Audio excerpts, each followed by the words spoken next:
num mundo onde assistimos a um crescimento da instabilidade económica, social, do ponto de vista da defesa, de vermos comprometidos alguns valores que defendíamos enquanto sociedade e onde muitas empresas vão surgindo, vão morrendo, outras vão mantendo no mercado. Existem estudos e análises várias, feitas por vários organismos, que nos assinalam que existem muitas empresas, ainda muitas empresas, que estão a ignorar algumas tendências e orientações fundamentais para que mantenham a sua competitividade. Muitas delas provavelmente já a atravessar fortes dificuldades e continuam estagnados e sem acompanhar aquilo que é a velocidade da inovação, aquilo que são as tendências, aquilo que é o mundo e onde elas têm que operar.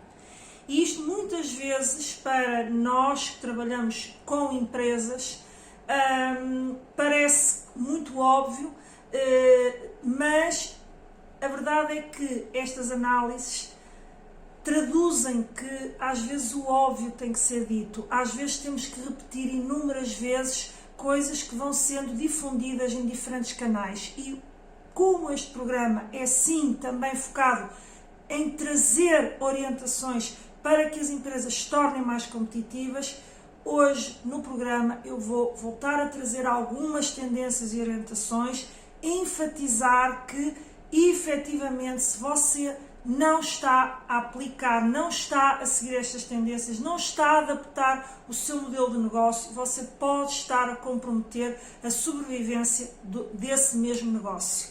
Portanto, convido a assistir até ao final e a partilhar, eventualmente, questões que esteja aí a viver agora na sua empresa e possa, eventualmente, querer uma orientação precisa, porque pode não saber o que fazer. Vamos a isso.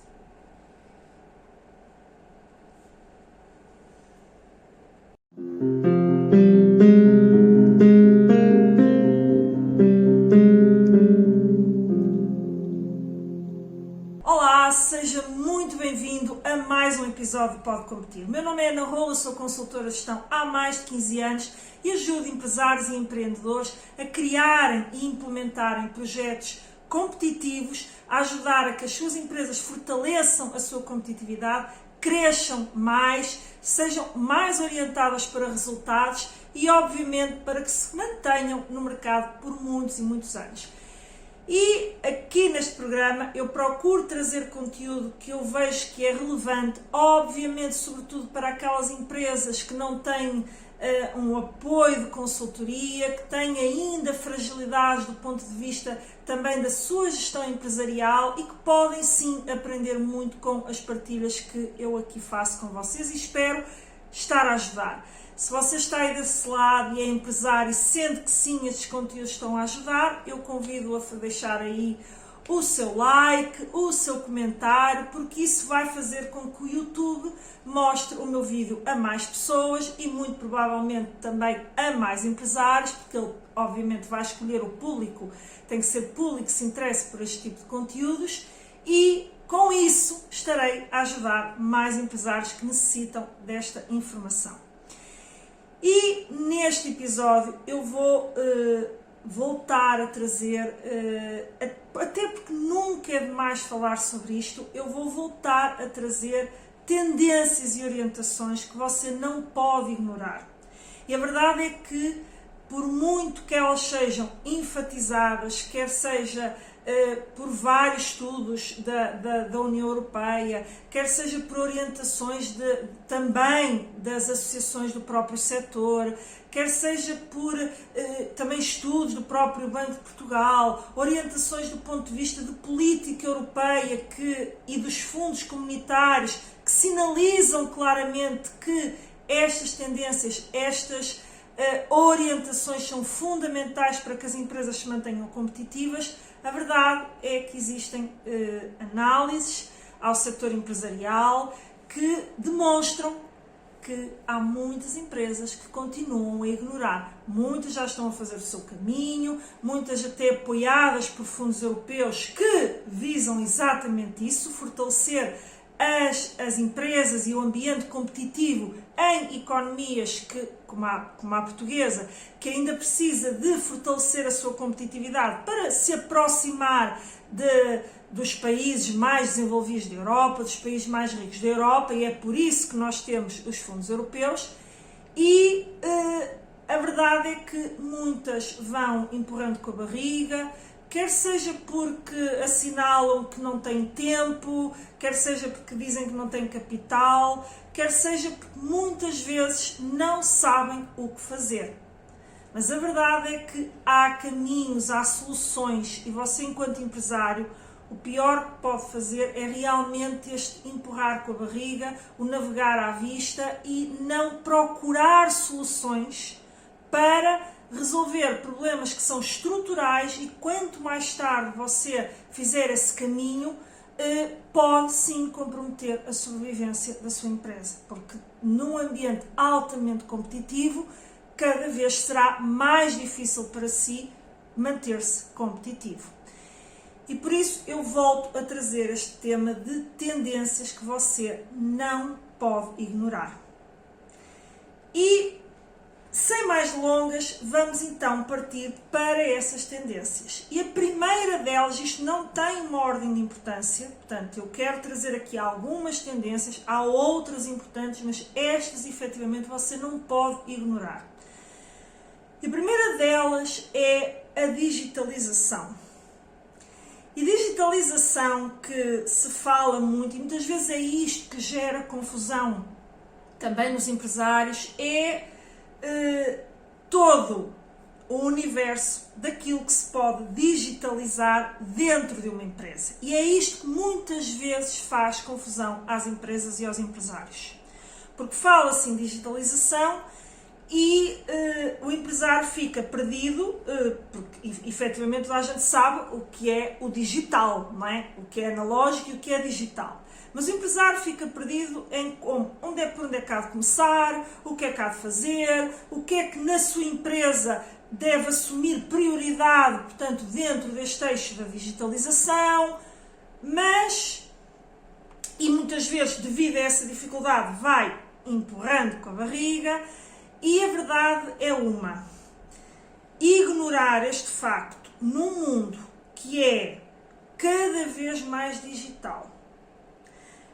Hoje em dia, eu acho que há umas semanas, quando nós vivemos aqui o apagão, nós constatamos, não é que isto não fosse óbvio, mas é aquilo que eu costumo dizer, é óbvio, mas parece que de repente, quando houve o apagão, é que a pessoa teve ali um despertar de o quão estava a ignorar aquela obviedade. Ou seja, tudo funciona no digital. Nós chegámos ao ponto de que até as comunicações telefónicas ficaram comprometidas, porque quase ninguém, para não dizer ninguém, hoje tem os telefones analógicos, que nós já tivemos noutros tempos. Portanto, tudo funciona cada vez mais, até as televisões, tudo via internet, via até os aparelhos, os eletrodomésticos que nós temos em casa. Evidentemente, quando houve o apagão, o pilar era a eletricidade, ou seja, mesmo que eu tivesse um equipamento analógico em casa ou que não estivesse ligado à internet, por exemplo, uma máquina de lavar, ela poderia funcionar se eu tivesse eletricidade. Portanto, não é aqui ignorar que o que provocou todo aquele caos foi a ausência de eletricidade. Porém, ficámos todos subitamente a perceber que quase que ficámos impedidos de fazer compras, porque a maior parte de nós já não anda com dinheiro na carteira e em muitos supermercados, a partir de um determinado momento, já não era possível sequer pagar com multibanco. Em alguns sítios nem era possível, e as pessoas tinham um dinheiro limitado físico na carteira. Hoje em dia dia, inclusive, já se fala e a União Europeia e o Banco Central Europeu estão a trabalhar no desenvolvimento de uma moeda digital. Já existem várias, como a Bitcoin e outras similares à Bitcoin, mas elas ainda não funcionam, eu diria, do ponto de vista do dia-a-dia das pessoas. Mas, será que não? Não funcionam do ponto de vista de referencial de preço. No caso, por exemplo, o euro. Mas elas já são, de certa forma, digitais, porque nós pagamos com o telemóvel ou pagamos com cartões. Há pessoas que já nem usam os cartões porque pagam através de aplicativos que estão no telemóvel e, portanto, estão em ambientes digitais. E, portanto, nós, mesmo naquilo que é tradicional, ou seja, como de forma muito simples, uma ida ao supermercado físico, portanto, sem ser o supermercado online, tudo funciona hoje muito em paralelismo com este ambiente digital. E isto aplica-se a todas as áreas da nossa vida e, obviamente, depois isto também está em todas as áreas da empresa. Naturalmente, por exemplo, todos estes mecanismos que eu aqui falei, por exemplo, o sistema de pagamentos, são trazidos por terceiros, portanto, operadores da área financeira, que trazem para as nossas empresas essas ferramentas e as empresas vão incorporando. Mas vão incorporando muitas vezes por reação ao que vai surgindo no mercado. O exemplo aqui dos pagamentos. Mas verdadeiramente, algumas delas não têm internamente uma estratégia de se enquadrar neste mundo cada vez mais digital.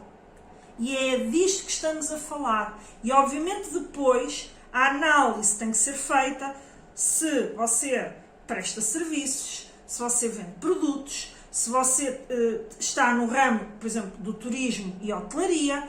Portanto, depende do setor, do tipo de produto ou serviço que você presta. Portanto, há depois toda uma análise que é necessário fazer do próprio contexto, da própria concorrência, daquilo que é aquilo que o consumidor está a desejar.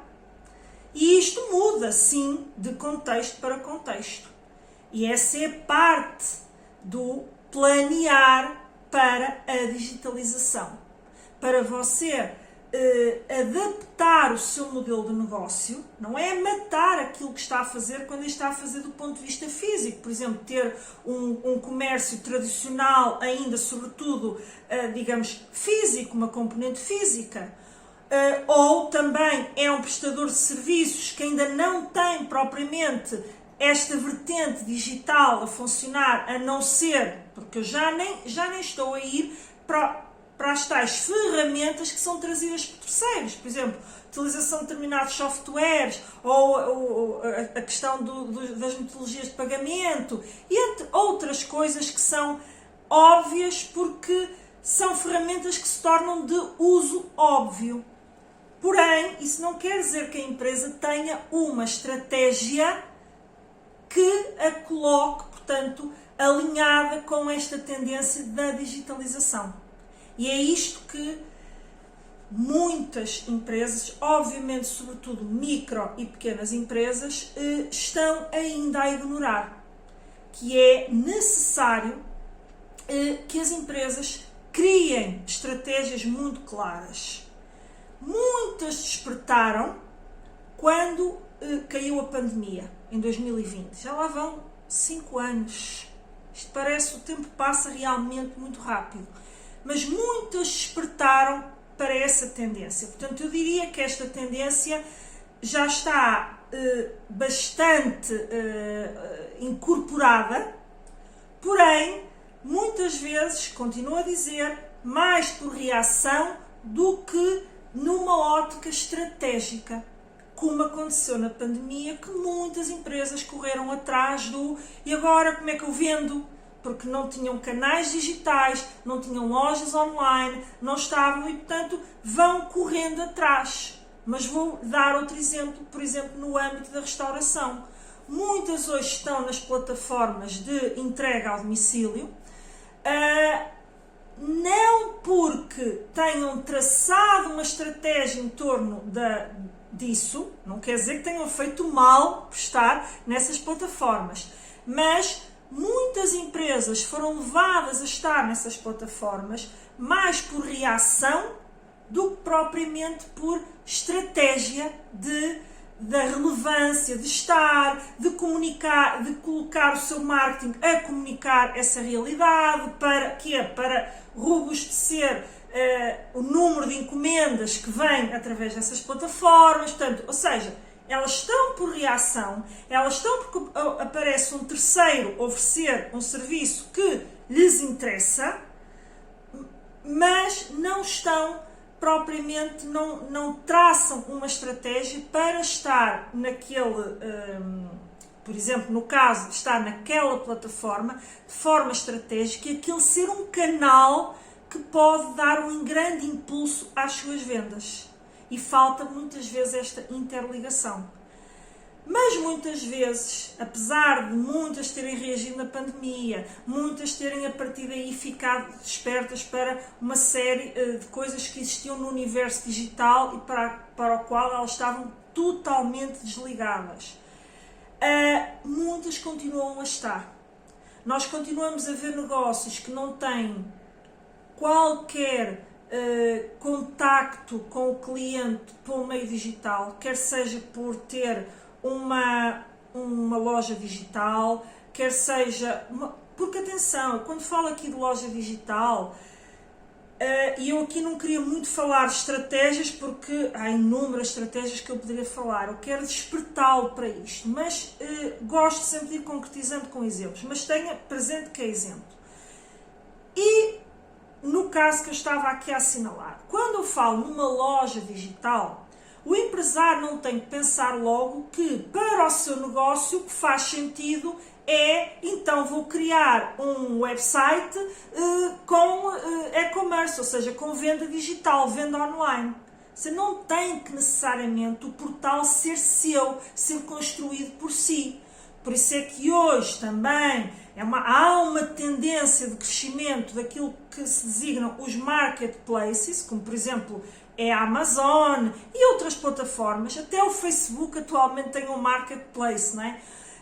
Mas há várias plataformas de venda, portanto, ou seja, que são plataformas onde você pode colocar os seus produtos digitais, criar lá a sua loja, por exemplo, Shopify é outra plataforma onde você pode criar uma loja online e que não é a plataforma em si, a tecnologia, o funcionamento, não é criado por si, não há por trás toda uma logística que você tem que ter do ponto de vista da manutenção do site, da segurança do site, das transações, ou seja, há um terceiro a fazer isso, mas você pode ter lá a sua loja online. E isto é apenas um exemplo, ou seja, quando eu falo de criar uma loja, um canal de comunicação online e que pode passar por criar uma loja online, há inúmeros canais, há inúmeros modelos de negócio.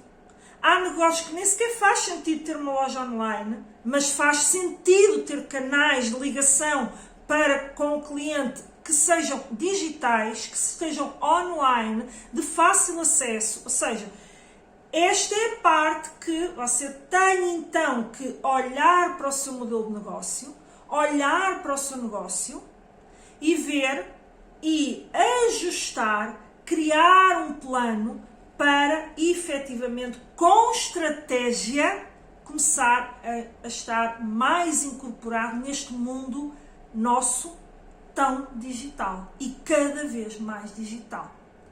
Hoje fala-se da internet das coisas. O que é a internet das coisas? É tudo aquilo que nós vemos nos nossos aparelhos que nós acionamos, por exemplo, com o nosso telemóvel. Ligar uma máquina de lavar com a utilização do aplicativo no telemóvel que me permite, àquela hora, ligar, pôr a máquina a funcionar. Portanto, é exatamente incorporar nas coisas físicas um acesso remoto ou até pode não ser um acesso, pode ser informação. Por exemplo, como hoje vemos nos relógios, nos vários dispositivos que nos dão informação em relação à nossa performance, à saúde, ao sono, ou seja, variadíssimas coisas. Portanto, esse é apenas um exemplo e há muitas coisas dentro deste universo da digitalização que, mais uma vez, tem que fazer sentido no modelo de negócio que você tem e tem que ser adequado à sua empresa e à sua realidade, mas que muitas empresas estão a ignorar. Outro exemplo que eu poderia dar aqui, algumas clínicas, porque simplesmente dizem, bem, mas as pessoas não vão deixar de vir ao médico e talvez estejam protegidas por esse eixo, ou não vão deixar de vir a uma consulta de oftalmologia. Verdade. No entanto, quem está a implementar, quem está a utilizar já o digital a seu favor, está a atrair mais pessoas, está a fornecer um melhor serviço. E, portanto, a tendência é que, à medida que você vai perdendo clientes muito fidelizados, vai diminuindo a sua taxa de atração de novos clientes e o negócio vai começando gradualmente a cair. E muitos acabam por desaparecer. Porquê? Porque não se adaptaram às necessidades, aos desejos, às preferências para atrair novos consumidores, novos clientes. Porque muitas vezes, sim, uma empresa, mesmo que não tenha nada disto no digital, tem clientes fiéis que se mantêm a ir ao seu estabelecimento. Isto quando tem um estabelecimento físico. Porque confiam, porque já vão lá há muitos anos, por hábito, N coisas. E vão ajustando. Porque até muitas vezes por aquela coisa, isto agora é tudo no digital, mas eu continuo a ir ali ao senhor ou à senhora não sei das quantas, porque eu confio na forma como ele me atende. E isto continua e continuará a existir, até ao dia que isto está de tal modo diluído que você não consegue captar novos clientes. E o negócio vai caindo. E quanto mais tarde você despertar para isto, pior é, porque lá está, o mercado é altamente competitivo, como você sabe, você irá sempre mais atrasado que os outros, mas até aí, atenção, porque senão então agora vamos jogar a toalha ao chão, não há mais nada a fazer. Não é isso, mas, muito provavelmente, o que é que vai acontecer? Para conseguir acompanhar aqueles concorrentes que já estão, portanto, muito bem posicionados no digital, o seu investimento vai ser muito mais avultado. Há todo um custo também de aprendizagem, há uma curva de aprendizagem que a sua empresa não está habituada a lidar com isso. E, portanto, você tem que pensar nisto, tem que criar estratégias e adaptar, sobretudo, adaptar o seu modelo de negócio para incorporar, portanto, esta tendência e orientação tão importante que é estar neste mundo tão digital. Portanto, esta é a primeira tendência que eu queria aqui explorar e apresentar. E, portanto, neste momento, se você estiver a viver este desafio, deixem nos comentários uma questão, uma pergunta, qualquer que você quiser, que eu irei responder à sua questão, de forma gratuita. E, naturalmente, se quiser um aconselhamento mais detalhado, se quiser saber até se há apoios para isso, entre em contacto via e-mail, que eu deixo aí também o meu e-mail para você entrar em contacto. Agora, a segunda tendência que eu quero aqui falar, que está interligada, mas não necessariamente, ok? Está interligada porque hoje tudo é digital, mas não necessariamente você vai perceber, que é algo que não podemos ignorar, esse facto, que é o crescimento exponencial da inteligência artificial e das várias utilizações que é possível dar à inteligência artificial. E, mais uma vez, hoje ainda se vive aquela fase não é do negacionismo, não há negacionismo, ou seja, há aqueles que são, não é negacionistas, é, enfim, antecipam uma catástrofe que os computadores vão mandar no mundo. Eu não vou entrar aqui sequer nessa discussão, não sei qual é a sua opinião, não sei se um dia vou mudar o próprio da opinião, portanto não é isso que está aqui em causa, essa discussão em torno da proliferação e do crescimento exponencial da inteligência artificial.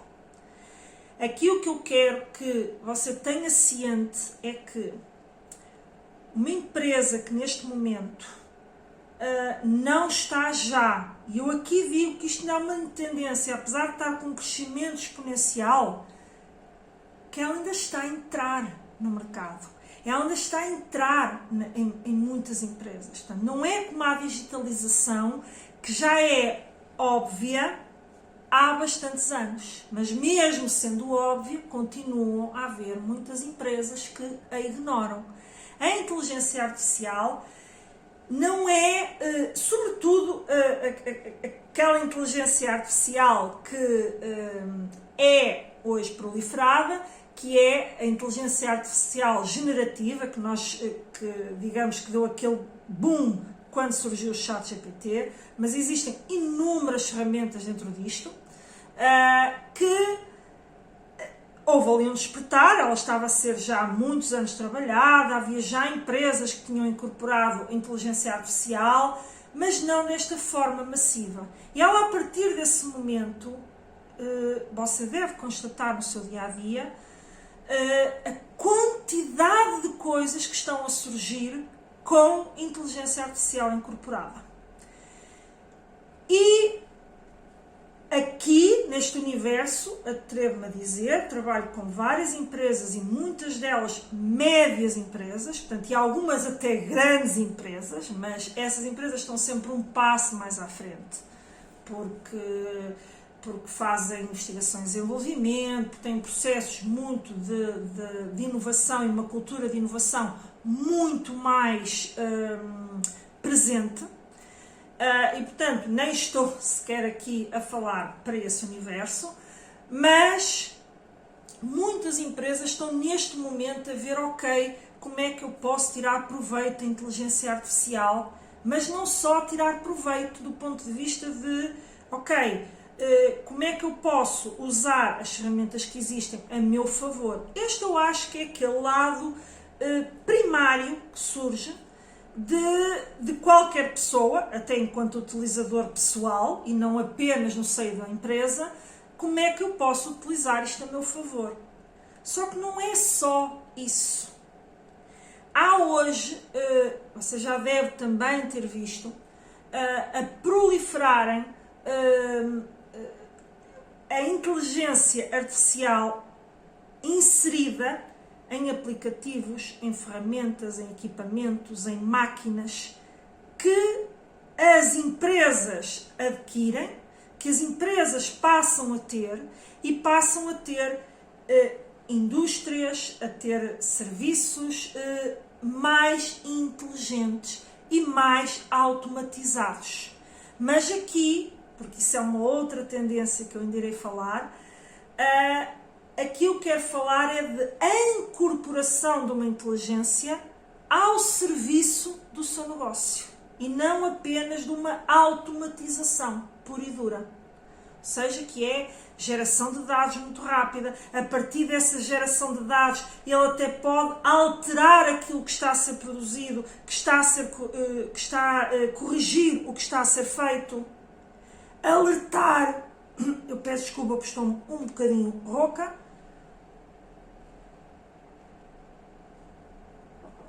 Mas vamos aqui continuar, vamos ver se a minha voz permite. Portanto, ou seja, estão a utilizar esta inteligência a seu favor. Hoje existem inúmeras empresas mundiais, quer seja na área dos softwares, quer seja na área dos equipamentos, mas também estudos do ponto de vista de investigação e desenvolvimento que estão a ser feitos, por exemplo, em torno da saúde.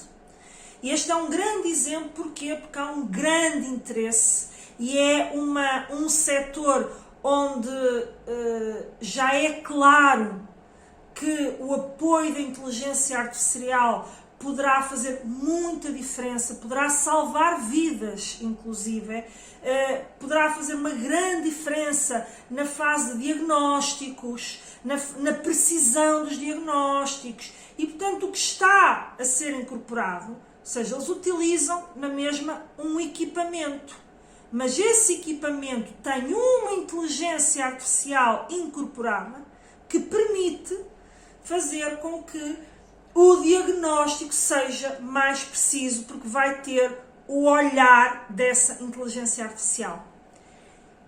E eu poderia dar aqui muitos exemplos aqui, portanto, no âmbito desta utilização, desta incorporação da inteligência artificial para o ajudar a si e à sua empresa a fazer melhores negócios, a produzir melhor, a produzir mais barato, a gerar campanhas de marketing muito mais eficientes, a gerar até planos estratégicos, planos de negócio, estratégias para uma determinada valência, até para o ajudar a escolher entre um fornecedor ou outro fornecedor, fazer análise custo-benefício.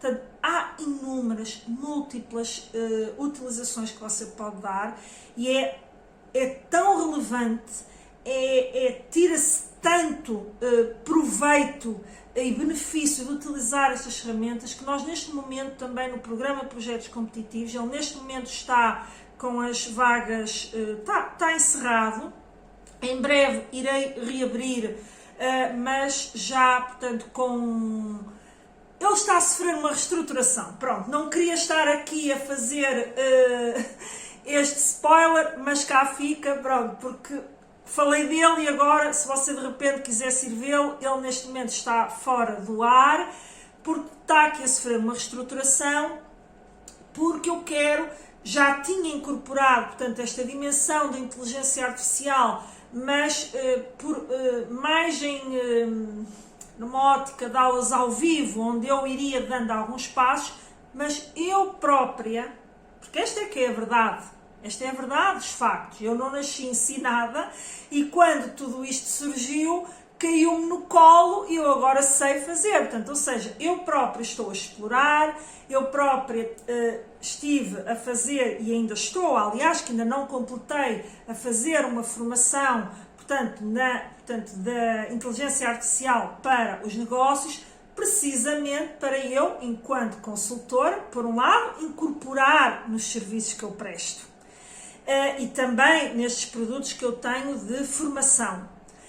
Por outro lado, para eu também poder ajudar os empresários, portanto, naquilo que é as várias dimensões e os vários eixos onde eles podem, sim, tirar um benefício enorme e obter muito resultado, aumentar os seus lucros por via, portanto, da utilização e da incorporação da inteligência artificial dentro da sua empresa. E, portanto, esta é uma tendência que ainda está a começar a ser explorada, mas que você não pode ignorar. E por isso, eu deixo aqui este alerta, comece a olhar para isto não como apenas umas ferramentas muito engraçadas que surgiram, porque isto está a ser estudado ao mais alto nível. Como eu dei o exemplo da saúde, precisamente para o despertar, no sentido de que se isto mexe na saúde, portanto, está a ser visto ao mais alto nível, pelas empresas e os maiores players mundiais, portanto, isto está a ser estudado, aliás, escusado será dizer que o grande investidor do ChatGPT foi a Microsoft, ou é um dos grandes investidores do ChatGPT. E, portanto, a Google está a investir milhões no desenvolvimento também das suas inteligências artificiais. Portanto, há aqui muito sumo, isto ainda está no começo. Mas nós vemos o quê? No começo, eu enfatizo sempre isto, porque depois há aquela confusão, a inteligência artificial já existe há muitos anos e não sei o quê. Sim, com diferenças, certo? Só algumas empresas tinham acesso, certo? Mas estamos aqui a falar, portanto, desta realidade agora, desta proliferação da inteligência artificial generativa. E, portanto, fique atento, olhe para o seu negócio, comece a ver, ok, olhe para isto com olhos de ver, estude, informe-se, leia livros, faça cursos, faça formações, explore as ferramentas. Às vezes não há nada melhor do que explorar as ferramentas. Para quê? Para trazer ideias, você, e também pôr os seus colaboradores a gerar essas ideias, porque muitas vezes os primeiros utilizadores de tudo isto são, por exemplo, as equipas mais jovens. E por que não ouvi-los? Porque eles podem estar a ver ali potencial que você não está. Porquê? Porque toda a sua construção, todo o seu crescimento foi feito e foi sendo feito ao longo dos anos com uma mente não voltada, portanto, para a existência disto da inteligência artificial. E às vezes, todos nós, sem exceção, mudar, portanto, coisas que temos enraizadas e princípios e coisas que se aprendeu e um modus operandi que se aplica, não se muda assim, olha, estalei os dedos e mudei. As coisas não são assim e, portanto, muitas vezes, por que não ouvir equipas, que mesmo que não tenham uma equipa criativa na sua empresa, portanto, porque existem muitas empresas, sobretudo já de alguma dimensão, que têm equipas criativas, têm departamentos dedicados à inovação, porém, como eu digo sempre, estou a falar para si, microempresário, pode até ser empresário sozinho, pode ser um independente, um trabalhador independente. Portanto, aqui o foco é olhar para os pequenos que não têm tantos recursos, não têm equipas tão diversificadas, não têm ainda esta cultura, mas sim podem ouvir os jovens, podem... Eu lembro-me de na altura da pandemia, ouvir uma pessoa que eu sigo nas redes sociais e ouço alguns dos seus vídeos também que ele faz no YouTube, que é um pensador, portanto é um pensador e eu gosto muito de o ouvir, e ele dizia que quando veio a pandemia, não estava formatado para todas estas tecnologias e que pediu ajuda aos filhos para começar a fazer lives, porque não sabia fazer uma live no Facebook, como muita gente começou a fazer. E, portanto, é engraçado ver-se isto. É uma pessoa extremamente inteligente, não é tão velho como você possa estar a imaginar, deve ter os seus 50, deve ser da minha idade, portanto, ou seja, e de repente a pessoa fica ali, mergulha na pandemia e diz assim, afinal eu até achava que sabia mexer bem nisto, mas não sei porquê, porque não usava redes sociais, não utilizava, e de repente vê toda a gente a fazer lives e ele pede aos filhos ajuda para como é que eu faço uma boa live. E os filhos de 16 e 17 anos ensinaram a fazer essas lives e ele começou a migrar para o universo online. Portanto, às vezes ouvir os jovens, que são os primeiros utilizadores muitas vezes destas tecnologias, é bastante interessante. Por isso, eu hoje vou fechar aqui, porque eu vou começar a fazer episódios mais curtos aqui do Pode Competir. Continuamos com isto das tendências no próximo episódio. Estas duas tendências são fundamentais e no próximo episódio eu vou-lhe falar de mais duas, se não estou enganada, acho que são mais duas, para que você comece a pensar em como é que pode incorporar e trazer para a sua empresa este universo, portanto, do digital e da inteligência artificial. Portanto, até ao próximo episódio e bons negócios para si.